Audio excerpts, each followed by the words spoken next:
Alright, so we discussed Green's functions and we discussed how to use the decay of Green's functions if we have it at correct places to establish the decay of eigenfunctions. Okay, so now let's consider the relation between Green's function and determinants.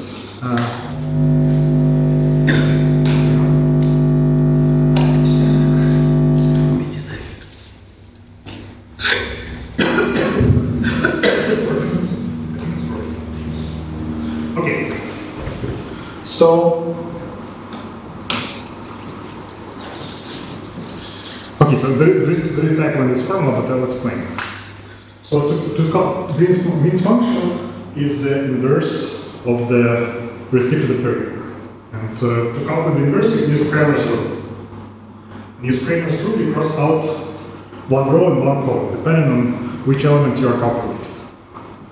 And it turns out that if you do it, you'll basically get the. Okay, so Kramer's formula has numerator and denominator. Denominator is just the determinant of the original matrix, HAB minus B.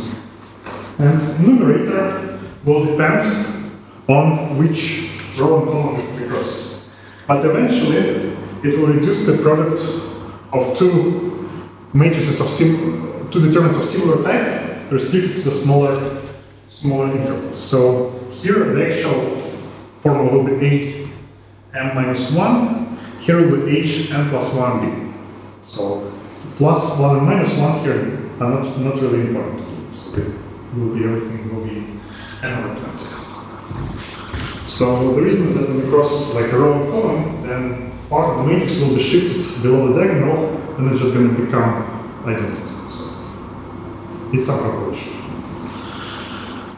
I mean, for example, if you cross out the bottom left one, and the whole thing is going to shift down, and then you get against the matrix. Okay, so but the point is the following, that if you remember what the original operator h was, it was Laplacian plus lambda v.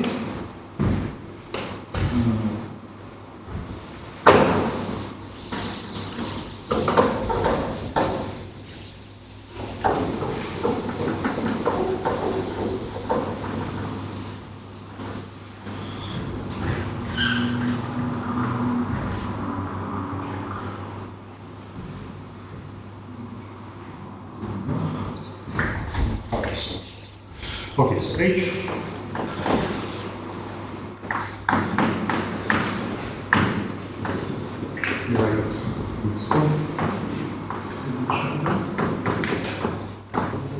It's a little bit of notation, but I think you understand what I'm talking about. So, and suppose that lambda is very large, then the determinant of h restricted to an interval basically it will be a diagonal matrix, which looks like this. So lambda v of x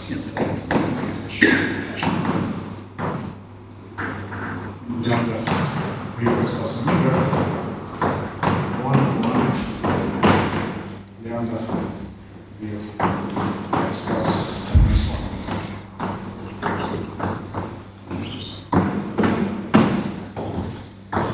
Yes, so I write down, for example, h n of x.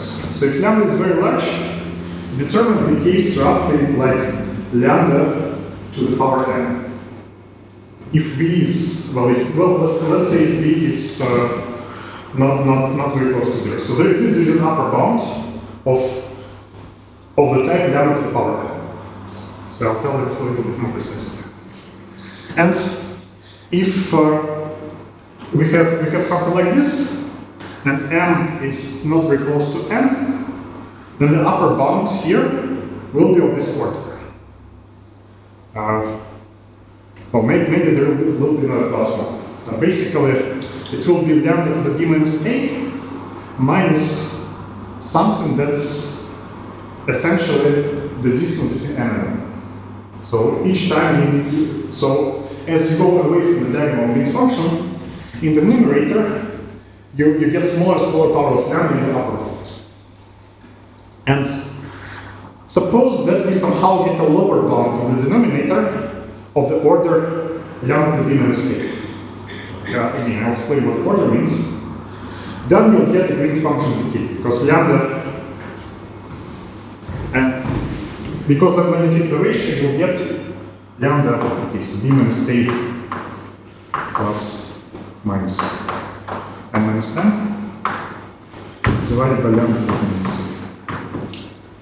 And if n minus n is large, then it's going to be lambda to the negative n minus n. And I assume that n is less. And which translates into e to the minus n minus n log n. This is roughly where the definition of Lagrange function appears. So you always get an upper bound in the numerator, and the choice of the box, we want to choose the box such that the denominator contains this lower bound. So that's kind of the idea. So the important thing here is looking at these denominators. Okay, so then to choose this box, we have two steps. Can you click yeah, please?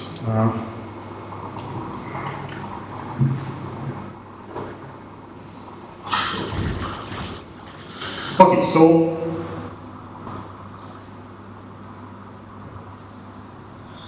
there are two steps in this FEA. So we want the denominator to be close to lambda b minus a. So we do it in two steps. First, we prove that the average value of the denominator, of the log of the denominator, is bounded from below by essentially by log lambda. So this part I will state exactly later. It's going to be 1 minus delta times log lambda, where delta and denominator is very small. So the average value of the log of the denominator bounded from below. That's the first part. And the second part is that you can choose so you can choose m such that if you translate the box a little bit, the resulting log will be close to its average value.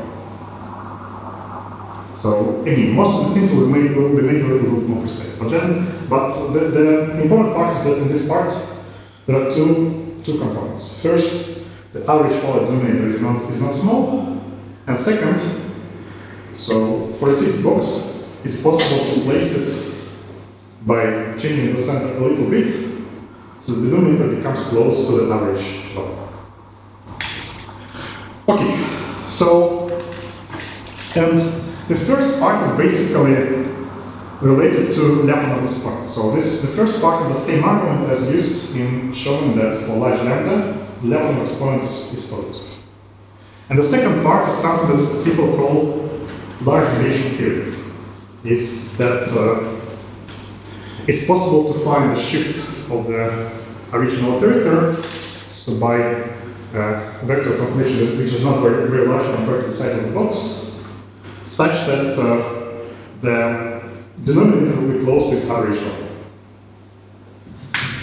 Okay, so then, as I mentioned before, so the denominator will be bounded from below by something which is like lambda b minus a, and if you divide the numerator by the denominator, you'll get an upper bound, the n minus n, as promised.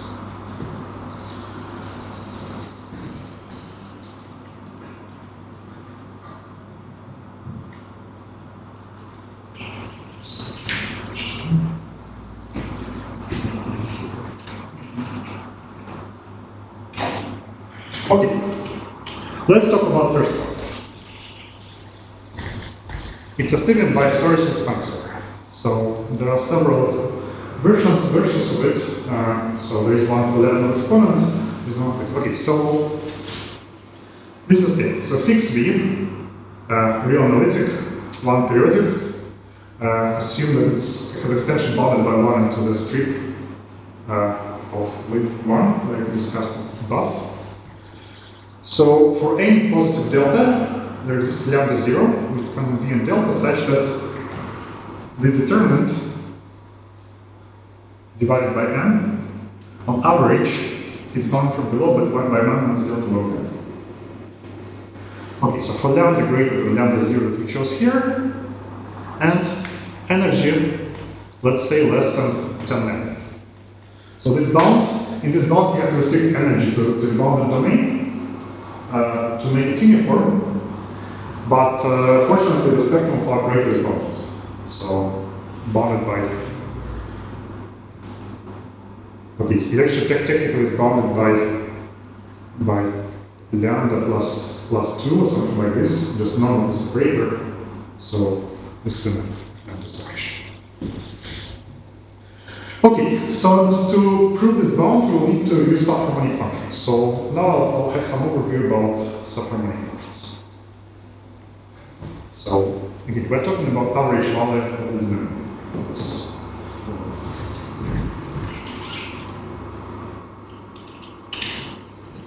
Okay, so suppose that omega is the domain in complex plane. We'll talk about real valued functions of complex variable, and f is, okay, so f is from omega to r union, I'm going to say this, it can also take the value minus infinity. Okay, so it's subharmonic if the following two things are true. First, it's upper semi-continuous, and then it is below its average. So for every point, if you take a circle around this point that's inside of the domain, f must be less than or equal to the average value of the circle. Okay, equivalently, so I will not prove it, but basically f is subharmonic if the following is true. So suppose you have,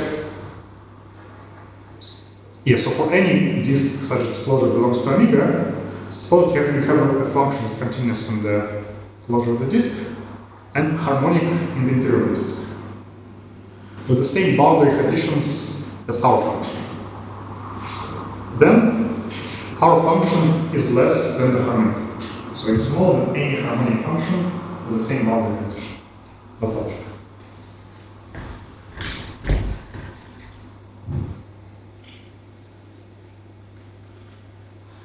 Now I need to talk about something that's called harmonic method. Suppose that omega is a bounded domain with, let's say, C1 boundary, although it's known in much bigger generality. Then you can find a family of probability measures on the boundary such that, so parameterized by points of the domain, such that they solve the Dirichlet problem. So more precisely the following steps. So suppose you have a continuous function on the boundary, then you can state the Dirichlet problem like this. So Laplace f inside of the domain is 0, function is continuous on the closure of the domain, and the boundary value equals the given function. So then this problem has a unique solution, which is given by this harmonic measure. So f of z equals integral of phi mu 0 dw. It's kind of, I'm sure that most people here know this in some form. And roughly, so harmonic function is valid. If you take a circle, then it's going to be the average of the value of the circle. The arbitrary domain, it's still going to be the average of the value of the boundary domain, but average with respect to some probability measure, depending on the point. So, that's for harmonic functions. And for subharmonic function, if we make the same assumptions and construct this probability measure that exists, then we'll have an upper bound.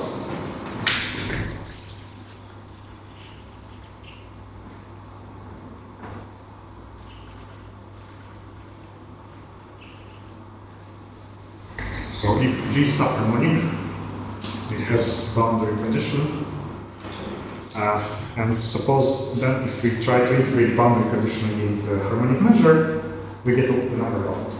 It also follows from the equivalence property that you have a harmonic function for which is equal and which has the same boundary G. Okay, so I'll say everything here without proof, but I'll have a reference to this. Okay, so then you can also look for some unbounded domains. Then in the Dirichlet problem, you have to assume that the function also is bounded. So I will not say this precisely, but you can get from bounded to unbounded domain by conformal domains. I will need for a very specific domain. I will need for this domain. So it turns out that harmonic measure in this domain exists, and it solves the Dirichlet problem for the regular Laplace operator, assuming that the function is bounded to infinity. So you can find this harmonic measure explicitly by conformal mappings, which I will not do, but it's an exercise probably done in some mathematical physics courses, maybe, complex analysis. Okay, so proposition. So there exists family of probability measures on the boundary of the strip, such that if function have a subharmonic in the strip and it's bound with the closure, then this is true.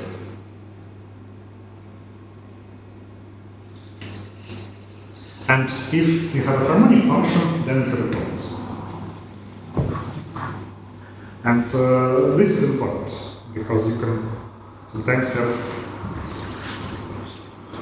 harmonic functions which are unbound, then the problem doesn't have a solution. Okay, so then the main example will basically be log of the determinant. You can either take log of the original determinant, yes, so log of the absolute value of analytic function is subharmonic. So also sometimes you'll have to take absolute value determinant square plus 1. This is also a subharmonic function. The advantage here is that it's bounded from below. So for this part it will not be important, but there will be at some point some statement which is only true for subharmonic function bounded from below. We have to apply to this.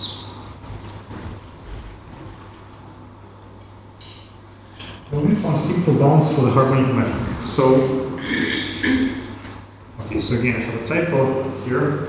Y0 belongs to 0, 1.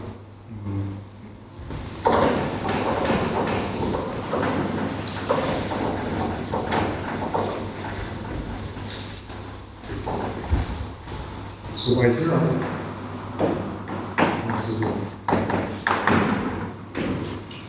okay, so omega is this domain. And yes, so you have the harmonic measure on the boundary, which is a probability measure. So it has two components, the upper and lower part of the boundary. And I just want to say something very simple, that if you take a point Y0, you can calculate the total measure of the lower part of the boundary and upper part of the boundary. And what I want to say is that if the point where we measure the solution of the Riesz problem is close to the lower part, then the main contribution will be the lower part of the domain. So more precisely, let's do it this way.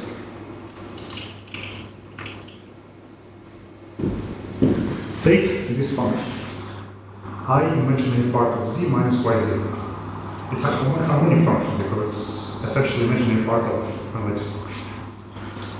So then, if I y0 is 0, on the other hand, you can express it through the harmonic measure.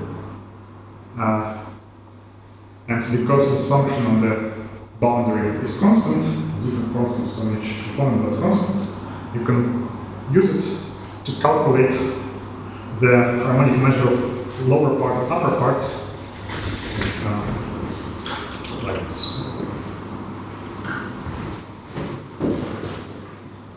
B is the upper part.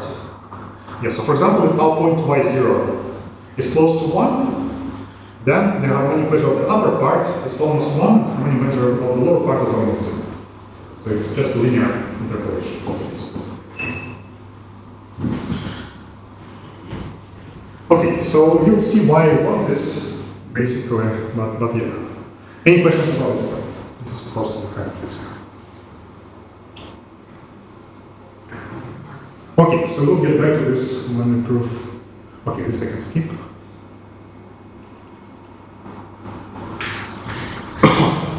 Okay, so proof of the estimate. So, write estimate somewhere.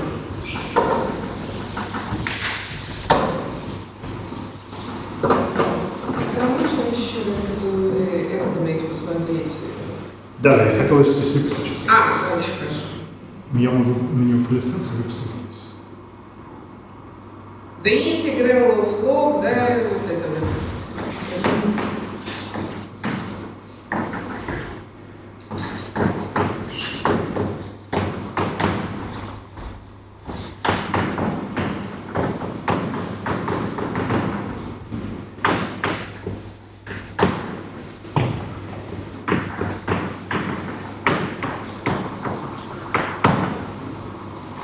Okay, so I will write the estimate. I will not write the quantifiers, but we will recover them.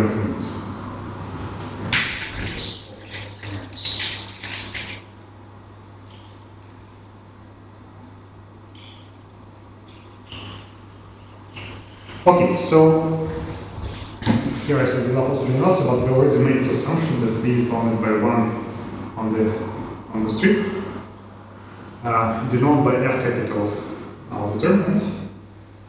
Then it's easy to see the absolute value of F is bounded by this. So just by product of the diagonal elements of the matrix. And denoted by U, 1 over M times log F. Then, for large lambda, U is bounded by log absolute value lambda plus F. It's very, very rough out. So in fact, it's probably plus 2.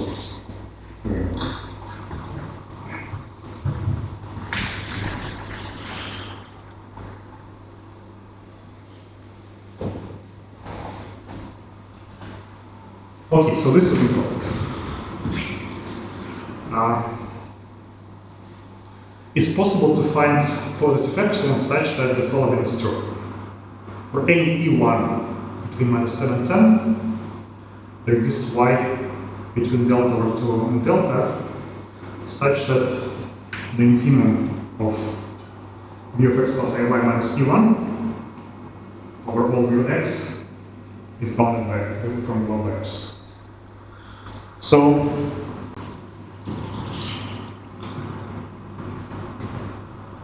basically one can find epsilon such that for every value there is a point, there is a choice of imaginary part y, such that if you change the real part of x, remember the V is also periodic.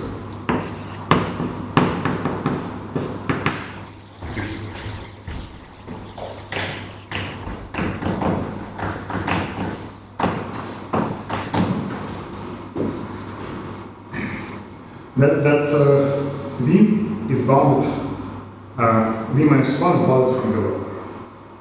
So if, okay, so proof here is an exercise, so there are several quantifiers, and if you negate all of them, it will just going to be statements is equal by contradiction. Basically, the contradiction will imply that V will take the same value at 2 units. So essentially V will take value E on every on a point on any horizontal strip. And we showed that this is the fact that the latent function can take any fixed value up to the big terms. Okay.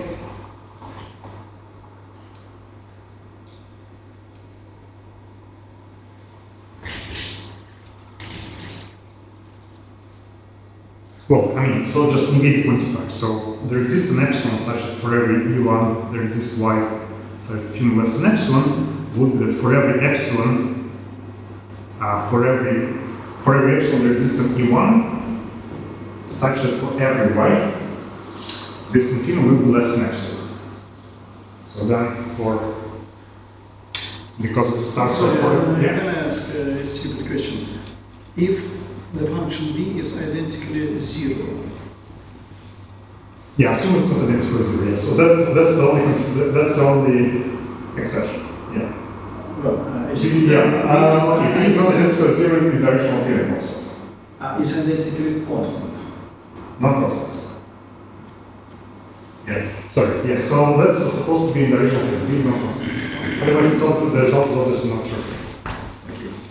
Yeah. Yeah, I forgot to say it. Yeah, thanks. Yeah, so but if V is non-constant, then okay, so for every epsilon, there exists E1 such that V gets close to E1 on every strip. Right?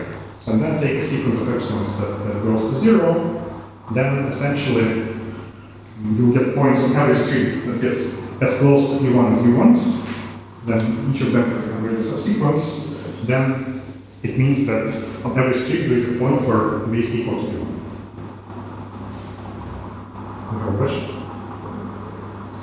You say that V is close to E1, but it is greater than. Yeah, but I'm indicating, yeah, I think that я прописал все контуры. Я доказываю это сегодня.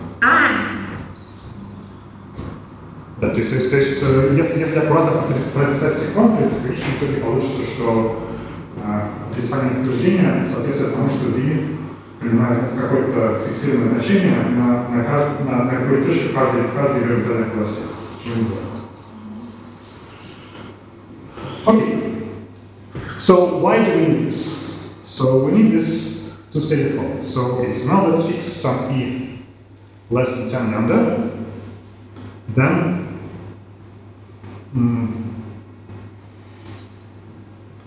okay, so you find this epsilon to use here. E1 is the rescale of E.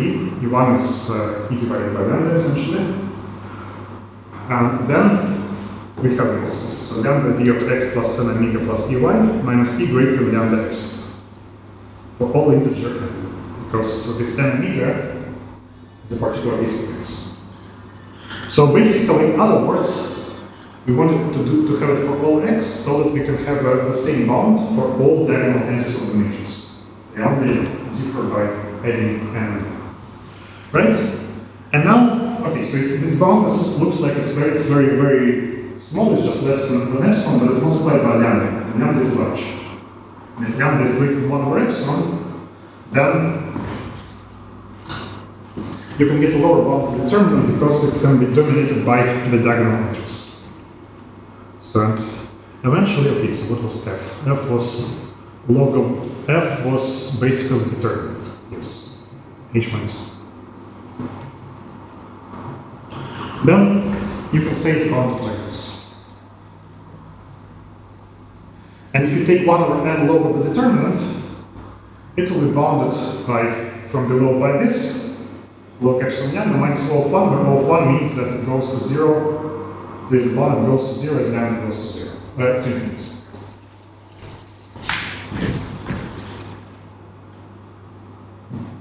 Okay, so then take lambda 0 such that delta.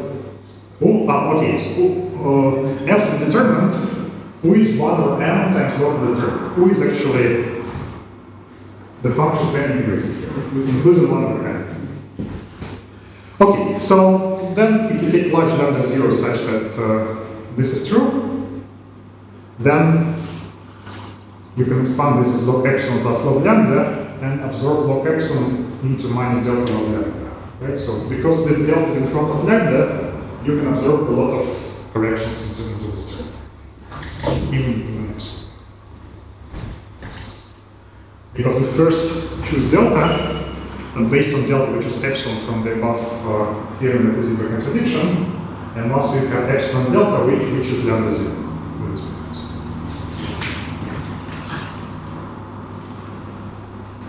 Okay, so we're almost done. So the only problem is that we get the bound, we get the lower bound of this function u, even without integration, but not for real x. We get it for complex x. So we get it x plus iy. But iy is y is between delta or 2 and delta. So y is close to the real axis.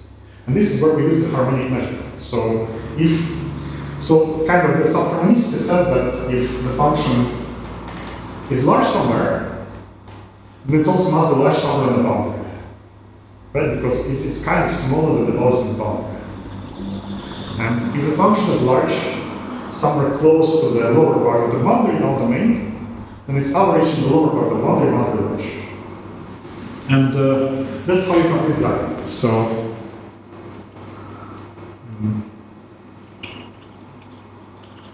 okay, so for that y, there is a y between delta over 2 and delta. So 1 minus delta. Okay, so we just proved this lower bound at the complex point, and we always have this upper bound because of subharmonicity. Now, for this part, yes, so the upper bound has 2 parts. The line imaginary part equals 0 and imaginary part equals 1. Right? So, and I claim that the contribution of imaginary part equals 1 is small. That's because of combination of two things. First, u of x, because it comes to determinant, it still has upper bound by log lambda plus 10, essentially. Just because rough upper bound on the matrix centers. And it has an extra delta in front of it because the harmonic measure of the upper part of the strip is bounded by log. Because y is close to, right here, delta over 2, less than y, less than delta. And so basically it means that we are solving the leadership problem in this strip. This is 0 is equals 1. And we are calculating a function somewhere very close to 0. And so basically we calculate the harmonic measure corresponding to the point here. And we already discussed this harmonic measure. The total measure of this part is bounded by that.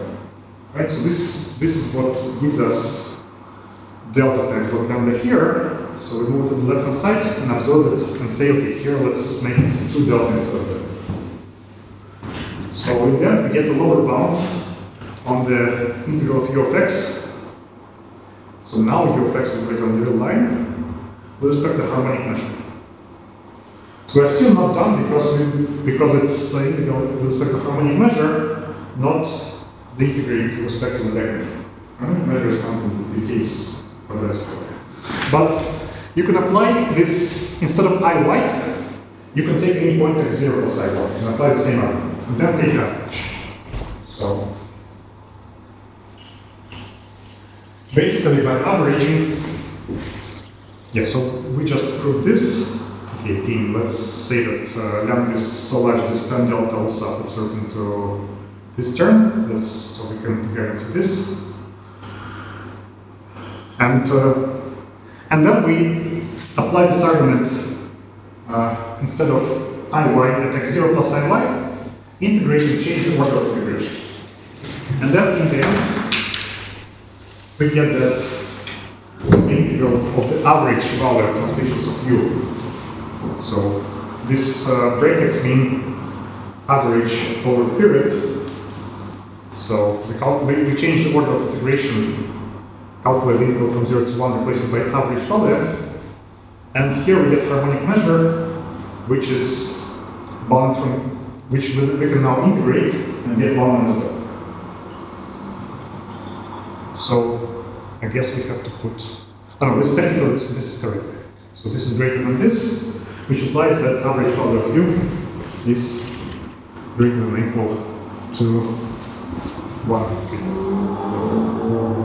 Okay, so kind of summary.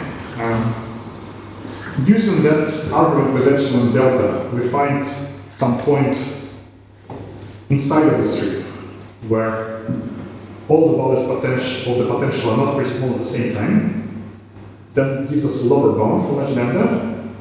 And then we know that this bound must come from a similar bound to the boundary.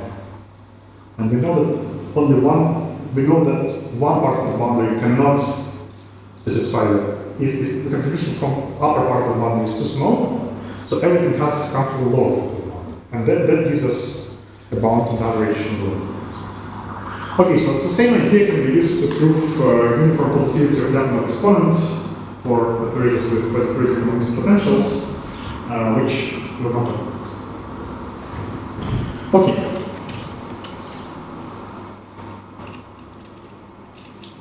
Any questions?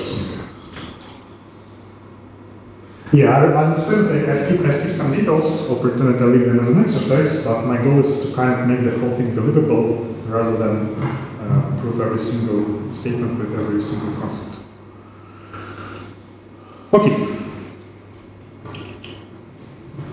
Like Diophantine of the subharmonic functions. Now, we want to get the second one. We know that the denominator that involved in our main function has sufficiently large average bound, and now we want to transform it into existence of shift. We kind of want to find explicitly a point where it attains the bound. So we can have large average because of some points which are very inconveniently located, which will, so to get to the point, we have to shift the box in a way that will not allow us to cover all the points. So we want to say that kind of, if we take a subharmonic function, we take its values over translations by some n omega, where omega is kind of nice. We want to say that this value is sort of uniformly distributed. And if we take translations over trajectories relatively small size, at least one of them will give us a point where this lower bound is implemented. So in other words, that this integral can sort of be replaced by an integral sum corresponding to trajectory of rational rotation. So, but I'll say it more precisely. So let's talk about localization of subharmonic functions. So first, some more preliminaries. Suppose that you have a domain omega and a subharmonic function, which is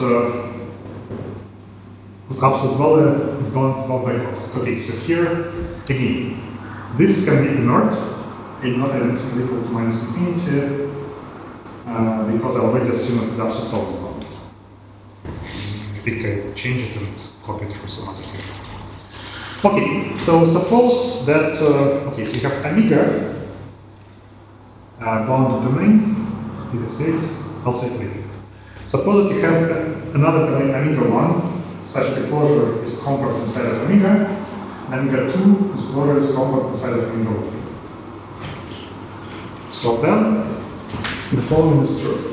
There exists a Borel measure on omega. Okay, so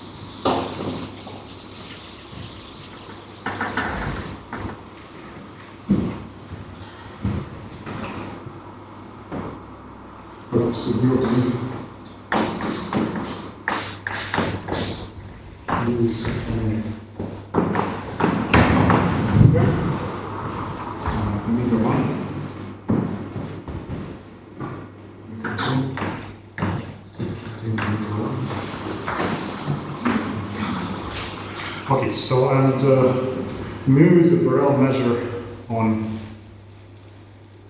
omega. H is a harmonic function in omega 2.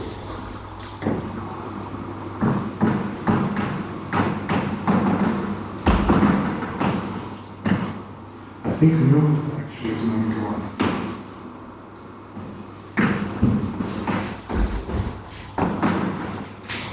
Well, actually, you can do it in omega 1, you can do it in omega 2. Here. Yeah.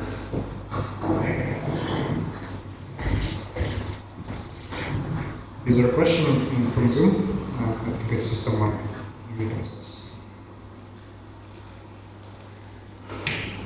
Okay, so there exists a harmonic function on omega 2 and a measure on omega 1, so a finite measure, such that the following representation is true. So for any z, okay, so here is right, but z is from omega 2, because h is from omega 2. No, okay, so actually, okay, z is an omega 1, yeah. So u of z equals the logarithmic potential of the measure plus a harmonic function. So any subharmonic function can be decomposed into logarithmic potential of some measure plus some harmonic function. This is called Riesz representation. So basically it's some kind of related solution of Gaussian equation, right? Because what is subharmonic function? Subharmonic function is a function whose Laplace, one of the definitions whose Laplace is negative. Right? So then it solves the Gaussian equation Laplace phi equals rho, where rho is the density of the charge. So for them you can decompose it. And then you can decompose it as the then phi is a field, so you can decompose the field as using the Coulomb law. So because field is generated by the charge plus something from the boundary. So this is kind of physical motivation. And important part here is that there is a quantitative version, so that you can say that this measure, total measure of omega 1 is bounded, and the LP's norm of the harmonic component is bounded in a smaller domain by a constant, which depends on the original norm of the function u, which is simply bounded, times some constant that depends on how these domains are included in each other. Okay, and the important corollary here is that there is a bound on the Fourier coefficients.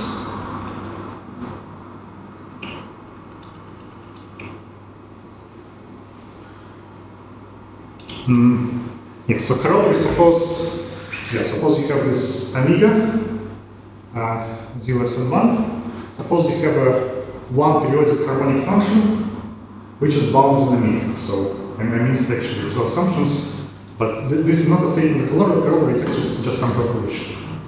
So I want to say something about the Fourier coefficients of bounded one periodic harmonic subharmonic function. So suppose you have the following partition of units. So find eta from 0 infinity of r, supported in it's minus 0.404, so slightly larger than interval minus 1/2, such that the sum adds to 1. Then you can calculate, so this function is one period, so you can calculate Fourier coefficients, and you can calculate them this way. So it's originally integral from 0 to 1 on this, but you can write it like this. Because this part is periodic, this part is periodic, and eta is Feynman's property. So, and then using this representation, you can split it into two parts. The logarithmic potential component and the harmonic component. And Fourier coefficients of harmonic component, yes, harmonic component is smooth if we take the domain that's smaller than the original one. So originally the function harmonic is the ball of radius 1. Let's say use omega 1, omega 2, like the balls of radius, I don't know, 9 or 10 and 8. The harmonic part will be smooth, so the Fourier coefficients are bounded by any power of k as we want, with a constant depending on the normal function. And for the remaining part, I claim that the Fourier coefficients are bounded by 1 over absolute value of k, where the constant depends on the original norm of the harmonic function. So, and this is true just basically by using the logarithm. So what we do is we represent this v as the integral with logarithmic potential. We get double integral, and then we use Fourier, and then estimate one of the integrals by absolute value. So eventually, it's sufficient to prove that the supremum w from omega 1 is something that makes smaller than the ball of the state. So we basically estimated the integral with respect to measure by the supremum of the integrand times the total measure. So both of which are bounded by a constant that depends on the original point. Okay, so in the end it reduces this integral. So basically the Fourier transform of the logarithm. And Fourier transform of the logarithm, okay, so again, I'll leave this as an exercise. And basically the Fourier transform of the logarithm behaves as 1 over absolute value of k. So if w is on in the complex plane, it's only better. If w is on the real line, then you have to calculate, then you have to use this dot. This is a complete Fourier transform of logarithm on the real line. So originally it has also delta function component, it's a distribution. But here we are using factor function. The delta function part disappears. So then you can estimate these Fourier coefficients by 1 over 2. So summary is that you have a one periodic function, the subharmonic, in the domain that covers, in the ball that covers the period. The Fourier coefficients are bounded by 1 over 1 over 2. So that's some preliminary that we will need. Maybe there is more simple.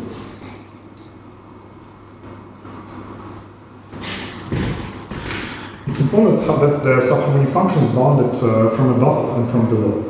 So in particular, we cannot use the function term here. And the determinant, because determinant sometimes can happen to be 0, just in one things. But you can use the other function I mentioned, log determinant square plus 1. So that's what we will do.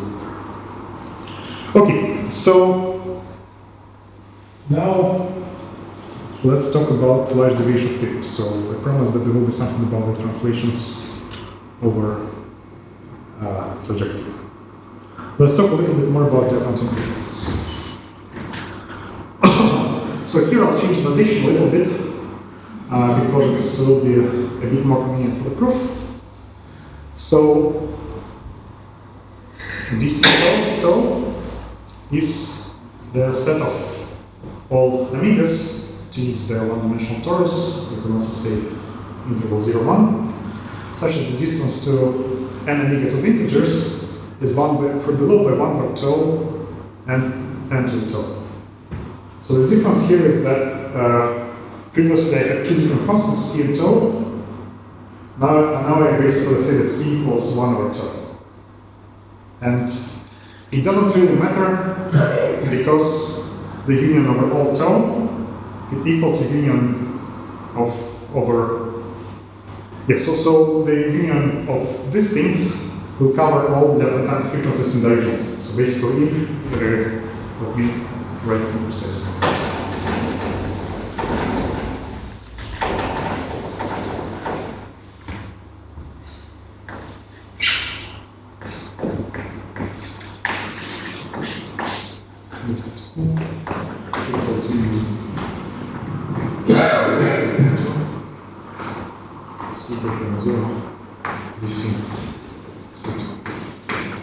The reason why it's silly is because in both definitions here, for example, if you make tau larger, it's only better.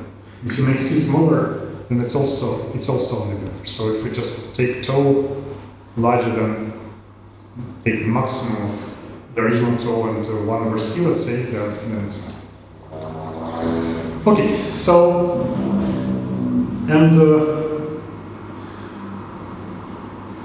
so let's consider continued fractions function of n. So Pn over Qn is a sequence of continued fraction approximants of n. So then, here, so I'll probably state this here and provide some comments and prove it next time.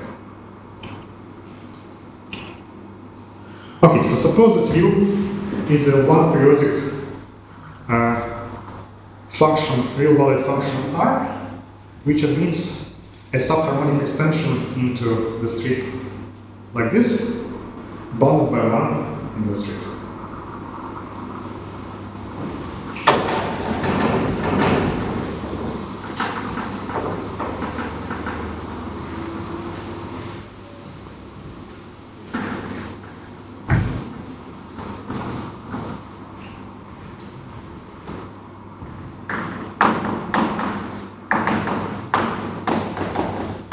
Turn the page, something will do. Yes.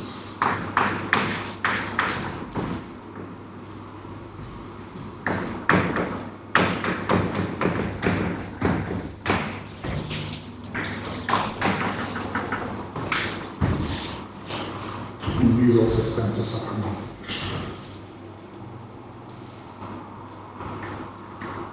Okay, so omega is the Diophantine frequency with parameter tau. And Q is one of the denominators of continued fraction expansion of omega. So Q is one of the QNs that we discussed earlier. So suppose that kappa is bounded by this, where C abs is some absolute constant. So statements that there exists some absolute constant such that if kappa is greater than this, then the following is true. And well, that's actually terrible. So I changed x to theta. I changed theta to x, but not everywhere. X equals theta. Okay, so then the set of theta on the torus such that this average q minus after all f divided by q squared of the translation of this function minus the integral. So the set, the Lebesgue method, the set of thetas where this integral differs from this average by kappa is bounded by this. So 4 kappa minus 2 power minus q to power tau divided by 100. Okay, so x equals theta. If I get back here tomorrow, I'll try to fix this. Okay. Proof. Okay, I'll start with proof. What I'll prove in this minute.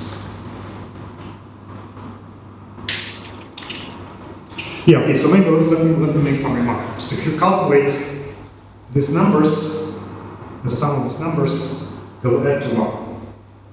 So this is a kind of a weird way of, it's kind of a mean, but with some weight. So weight mean. So So the way we will use this theorem is that if the mean minus the integral is small, then one of the terms must be close to the integral.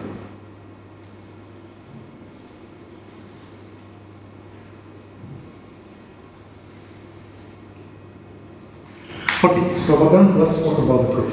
So first, let's decompose u into Fourier series.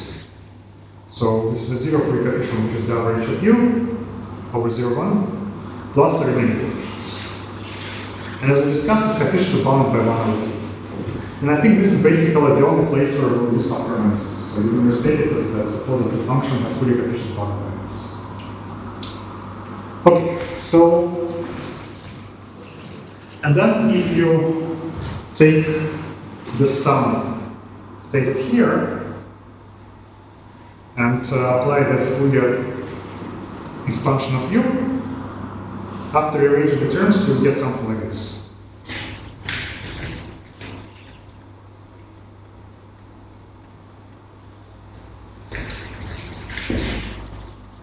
So translation by m omega will just give a factor in to the Fourier coefficient. So if you translate the whole function by n by a, then k coefficients can be multiplied by e to the I k. So this is essentially what happens. And then this sum can be estimated just by a geometric series to this m less than q, and in terms of m, it's a geometric series. Allows geometric series because there's also m, so it's like a derivative of geometric series that can be done. So then eventually it's gonna look like something like this. So it will be bounded by constant divided by 1 plus q squared times k omega squared. Okay, so actually maybe I'll just stop here and start this proof again next time. Yeah, that seems so.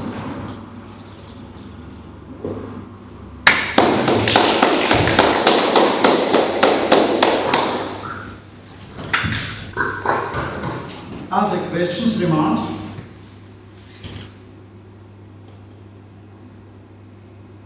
It's actually good because I can fix the x and theta, I think, if I understand. I can fix the notation instead. Change theta to x.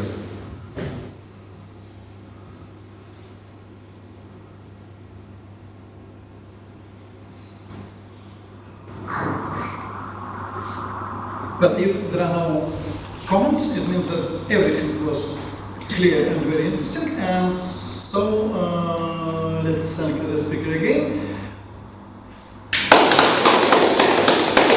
And we continue Monday at 11 here.